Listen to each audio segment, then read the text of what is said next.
সবথেকে পবিত্রতম স্থান বারাণসী সম্পর্কে নতুন করে আর কিছু বলার নেই।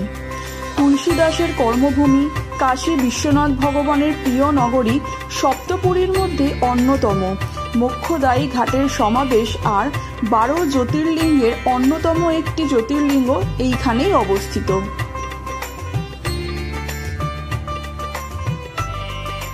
এর অমোঘ টানে প্রতি বছর লক্ষ লক্ষ ভক্তের সমাবেশ ঘটে এই বারাণসীতেই।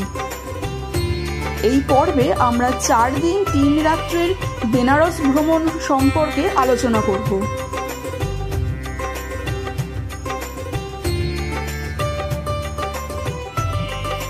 বেনারস আসার জন্য আপনারা হাওড়া থেকে বেশ অনেকগুলি ট্রেন পেয়ে যাবেন, তবে আমরা অযোধ্যা হয়ে বেনারস এসেছিলাম বন্দে ভারত ধরে।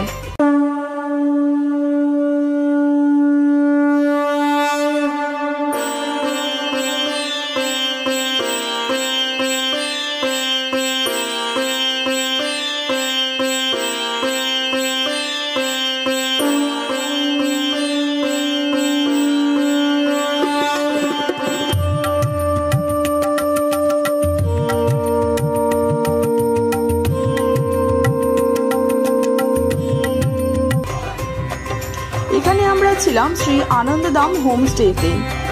এই হোমস্টেটি কাশী বিশ্বনাথ মন্দির থেকে প্রায় 4 কিলোমিটার দূরত্বে অবস্থিত। এটি একটি মূলত 2 BHK ফ্ল্যাট, যেখানে আছে 2টি রুম, একটা এক্সট্রা বেড আছে ডাইনিং হলে। এমনি খুবই পরিষ্কার পরিচ্ছন্ন রুমগুলি। এছাড়া এর সাথে পেয়ে যাবেন আপনার একটা ওয়েল ফার্নিশড কিচেন, সাথে ফ্রিজ ও রান্নার যাবতীয় সরঞ্জাম। মানে আপনারা চাইলে এখানে কিন্তু কুকিংও করতে পারেন।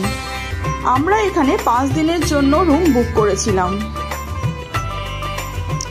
এখানে ছাড়াও আপনারা ঘাটের কাছে এবং গধুলিয়া চকের কাছেও কিন্তু অনেক হোটেল পেয়ে যাবেন। হোটেল প্রি বুকিং না করেও এখানে এসেও আপনারা কিন্তু অন স্পট অনেক হোটেল বুক করতে পারবেন।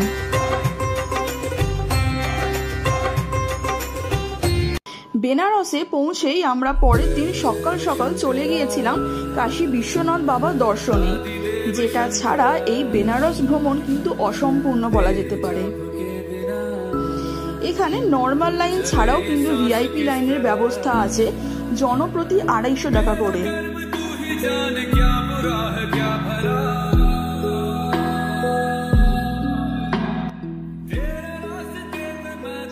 কিন্তু ভাগ্যবশত সেদিন কিন্তু আমরা সেরকম ভিড় পাইনি। সাধারণ লাইনে দাঁড়িয়ে আমরা প্রায় 15 মিনিটের মধ্যে বাবাকে দর্শন করে পুজো দিয়ে চলে এসেছি খুবই সুষ্ঠুভাবে।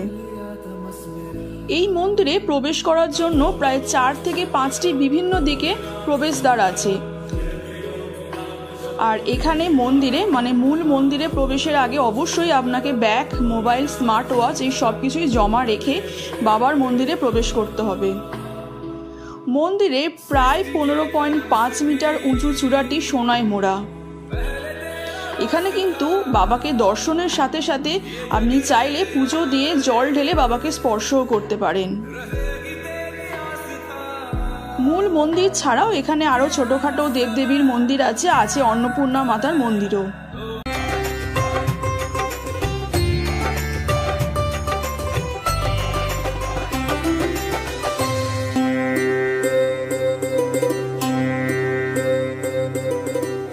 এরপর বিশ্বনাথ মন্দির দর্শন করে আমরা চলে এলাম এখানকার ইতিহাসের থেকেও প্রাচীন ঘাটগুলি দর্শন করতে।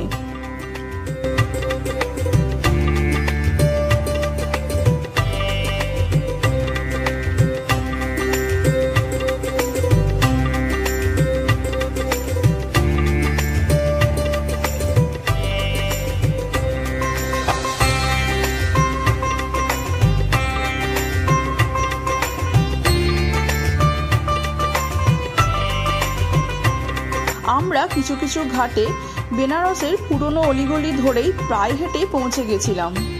কিন্তু আপনারা যদি চান তাহলে 100 টাকা জনপ্রতি নৌকো ভাড়া করে সবকটা ঘাটই ঘুরে দেখতে পারেন। তবে এই বেনারসের গলিগুলো ধরে আপনাদের হাঁটতে কিন্তু বেশ ভালোই লাগবে। বেনারসের অলিগলি এবং প্রতিটি দেওয়ালের পটচিত্র যেন পুরাণের এক একটি অধ্যায়। রাস্তাগুলি খুব সংকীর্ণ হলেও এই আশেপাশের দেয়ালের অঙ্কনগুলির মধ্যে আপনি কিন্তু আসল বেনারসকে খুঁজে পাবেন।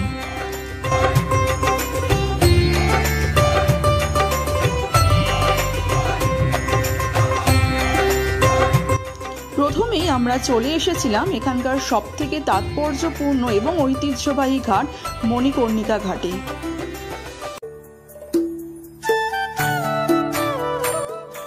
হিন্দু ধর্মমতে কোনো মানুষের এক জীবনের কর্মফল অনুযায়ী অন্য জীবনে প্রবেশদ্বার হিসেবে মৃত্যুকে বিবেচনা করা হয়, আর এই মণিকর্ণিকা ঘাটের শ্মশানে মৃতদেহ দাহ করা হলে মৃতের আত্মার মোক্ষ অর্জন করে এবং পুনর্জন্মে চক্র হতে নাকি মুক্তি লাভ করে। বারাণসীর অন্যতম প্রাচীনতম ঘাট। ঘাটটি হিন্দু ধর্মে সম্মানিত ও পবিত্র স্থান হিসেবে বিবেচিত। 365 দিন ধরে জ্বলন্ত কয়লা থেকে এখানে মুখাগ্নি করা হয়, যা কিন্তু কখনোই নেভে না। তাই বেনারসে এসে এই ঘাটটি এবং তৎসংলগ্ন মন্দিরগুলি কিন্তু অবশ্যই ঘুরে যাবেন।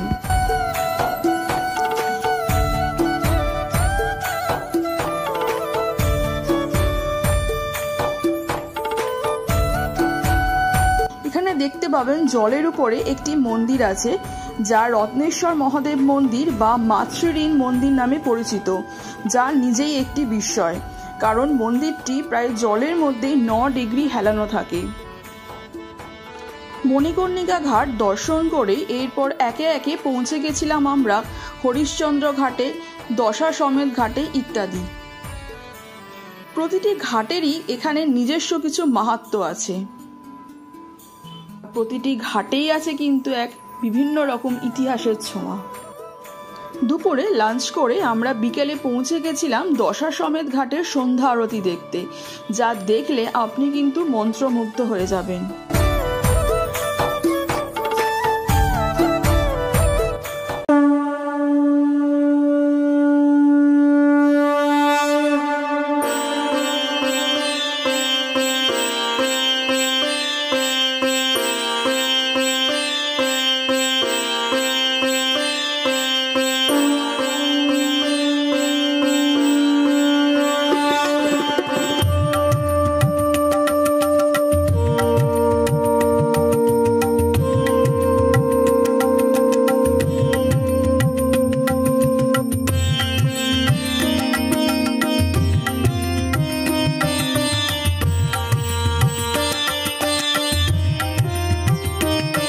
আরতি শুরু হয় বিকেল 6:55 থেকে, আর এখানে কিন্তু নৌকো বা বোটের ফ্যাসিলিটিও আছে। তবে অবশ্যই দরদাম করে নেবেন, কারণ কেউ 500 বলে, কেউ 300 বলে, বিভিন্ন জন কিন্তু বিভিন্ন রকম রেট নেয়, তো নির্দিষ্ট কোনো রেট এখানে নেই। সন্ধেবেলায় আরতি দেখার জন্য বোটে ওঠার আগে অবশ্যই নৌকো বা বোটের দরদাম করেই উঠবেন।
আজকের মতন বিশ্বনাথ বাবার পুজো দিয়ে সকাল সকাল ঘাট দর্শন করে আর রাতে আরতি দর্শন করে কিন্তু আমরা হোটেলে ফিরে গেলাম।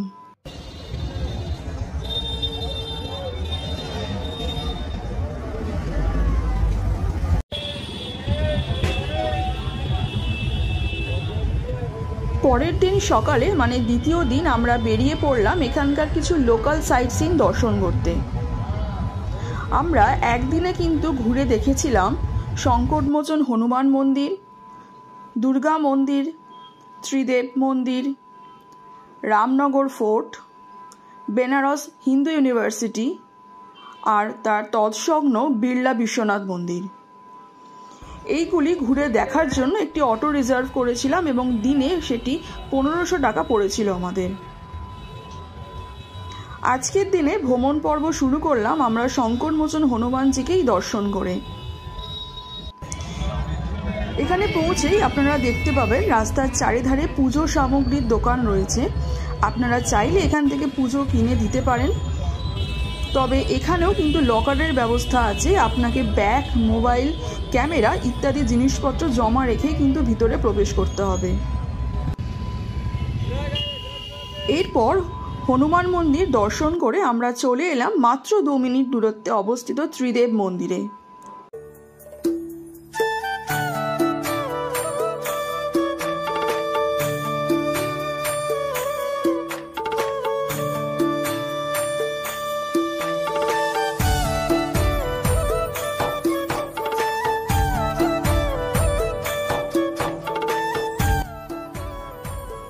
মন্দিরে ঢুকেই বাম পাশে দেখবেন আপনাকে জুতো রাখার সুব্যবস্থা আছে, তো আপনাকে এখানে জুতো রেখেই মন্দিরের ভিতরে প্রবেশ করতে হবে।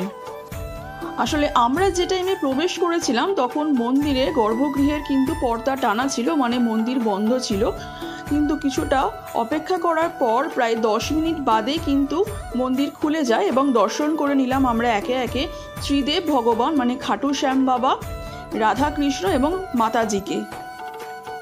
বেশ সুন্দর পরিবেশ চারিদিকে।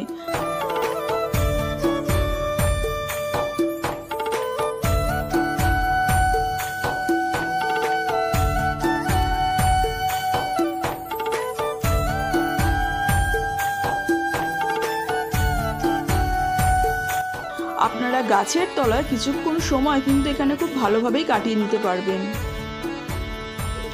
এরপর দুর্গা মন্দির দর্শন করে আমরা এগিয়ে চললাম রামনগর ফোর্টের উদ্দেশ্যে।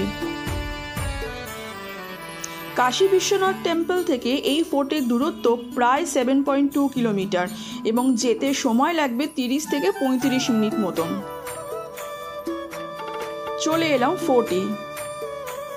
এই দুর্গটি 1750 সালে কাশী নরেশ মহারাজা বলবন্ত সিং প্রতিষ্ঠা করেন, ঠিক তুলসীদাস ঘাটের বিপরীত দিকে এবং গঙ্গার তীরে।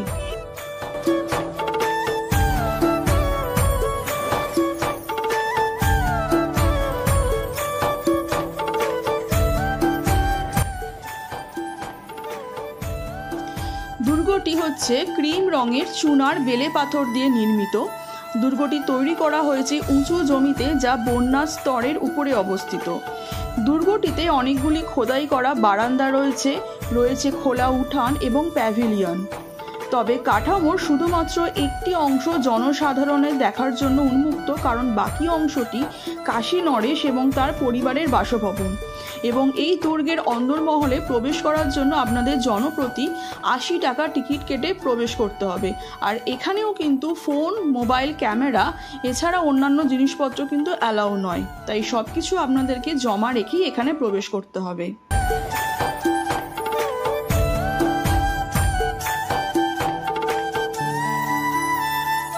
এখানে কিন্তু পুরনো আমলে দেখার মতন অনেক জিনিসপত্র রয়েছে, মিউজিয়াম রয়েছে, যা কিন্তু সব কিছুই সংরক্ষণ করে রাখা রয়েছে একটি আমেরিকান ভিনটেজ গাড়ি, কিছু সেডান চেয়ার, হাতির দাঁতের কারুকার্য করা কিছু কাজকর্ম বিভিন্ন রকম।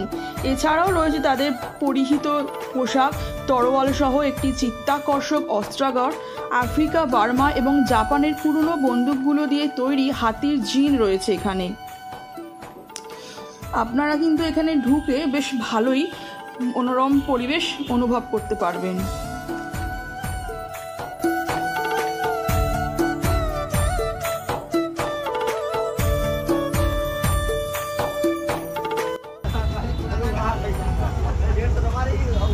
আর এই রামনগর ফোর্ট থেকে বেরিয়েই পাশেই রয়েছে বেনারসের বিখ্যাত শিবপ্রসাদ লস্যি ভান্ডার।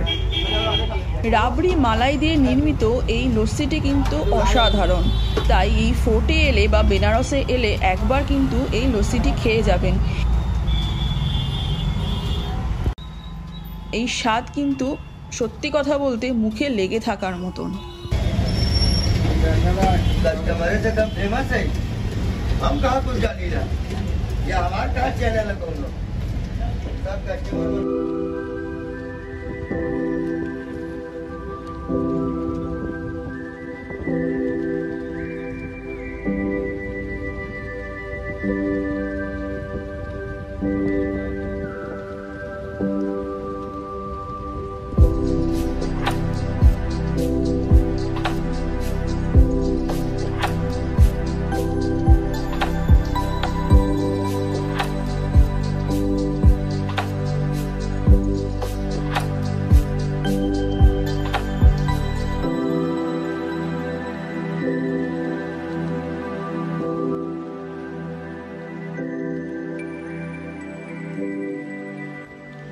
কাশী হিন্দু বিশ্ববিদ্যালয় বা বেনারস হিন্দু বিশ্ববিদ্যালয় হলো একটি কলেজিয়েট কেন্দ্রীয় এবং গবেষণা বিশ্ববিদ্যালয়, যা উত্তরপ্রদেশে 1494 সালে ভারতীয় হোম রুল লীগ এবং অ্যানি বেসান্ট দ্বারা প্রতিষ্ঠিত হয়েছে।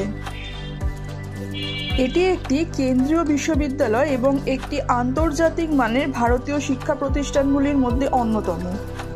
প্রায় 2700 একর জমির উপর এই বিশ্ববিদ্যালয়টি প্রতিষ্ঠিত এবং এখানে প্রায় 14টি স্ট্রিম এবং 140টি বিভাগে গঠিত। এছাড়াও আবাসিক ছাত্রদের জন্য এটিতে 65টিরও বেশি হোস্টেল রয়েছে।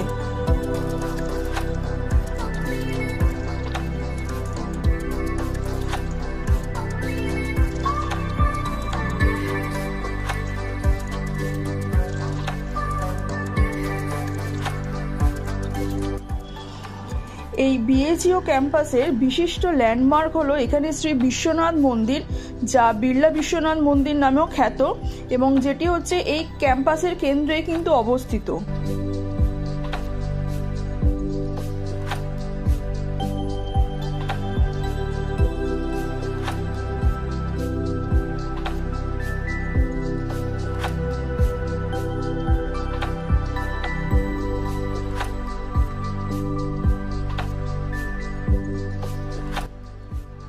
প্রায় 77 মিটার উচ্চ কমপ্লেক্সের ভিত্তির উপর স্থাপন করা হয়েছিল 1931 সালের মার্চ মাসে এই মন্দিরটি।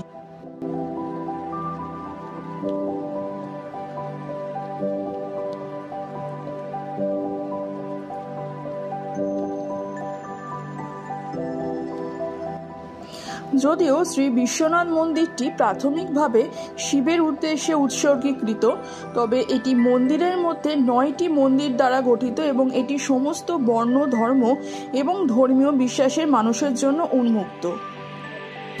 এই শিব মন্দিরে লক্ষ্মী নারায়ণ ও দুর্গা মন্দিরও কিন্তু প্রতিষ্ঠিত রয়েছে। মন্দিরটি ভীষণ সুন্দর এবং চারিপাশের পরিবেশ কিন্তু খুবই আকর্ষণীয়। বেনারস ভ্রমণ পর্বের বাকি দুদিনের মধ্যে একদিন আমরা গেছিলাম এলাহাবাদে ত্রিবেণী সঙ্গম দর্শন করতে, আর একদিন গেছিলাম লোকাল সাইট সিনের মধ্যে অন্তর্ভুক্ত সারনাথের মন্দিরগুলো দর্শন করতে। সেইগুলো নয়, পরে আরেকটি পর্বে আমরা আলোচনা করব। তবে আজকের এই পর্বটি আপনাদের কেমন লাগলো অবশ্যই কিন্তু জানাতে ভুলবেন না। নমস্কার।